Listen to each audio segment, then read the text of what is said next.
Stephen Wilkie, an archaeologist at the University of Maryland, has dug in and around Maryland historical sites, but this one is a little different.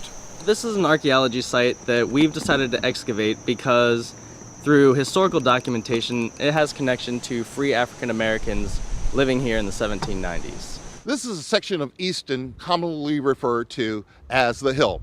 It was a predominantly African American section, and many people don't know much about it. Well, right behind me is a place known as the Talbot's Women's Club. And that digging back there that you see, that's where the first free African American community was born here in the United States.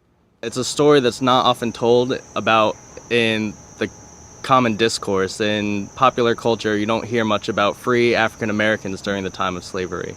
Joining Wilkie on the dig was a professor from Morgan State University, as well as students from the University of Maryland, Morgan, and Edinburgh University.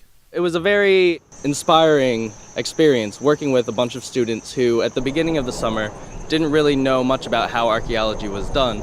But over the course of a number of weeks, about 10 weeks of excavating, they really became young professionals. It's always an amazing experience to do archaeology, and it's not really the artifacts that we find as we answer the questions that we have. And many of the questions for this excavation come from the community. One of those wanting to know is Dwight Pritchett. He lives next door to the site.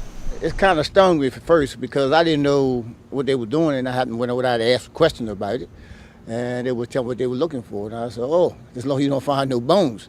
So I figured they were looking for something like, it's an old place, it looks something like for slavery or something, probably been living in there or something like that, or somebody buried something there back in the day. Feels great to me. I mean, you know, you'd be surprised how many people come by here and they'd be looking and you see how your property are and it's this and that. Yeah, I guess this place really brought it in. The discovery adds to the unknown and now the known history of the state. In Easton, I'm Charles Robinson.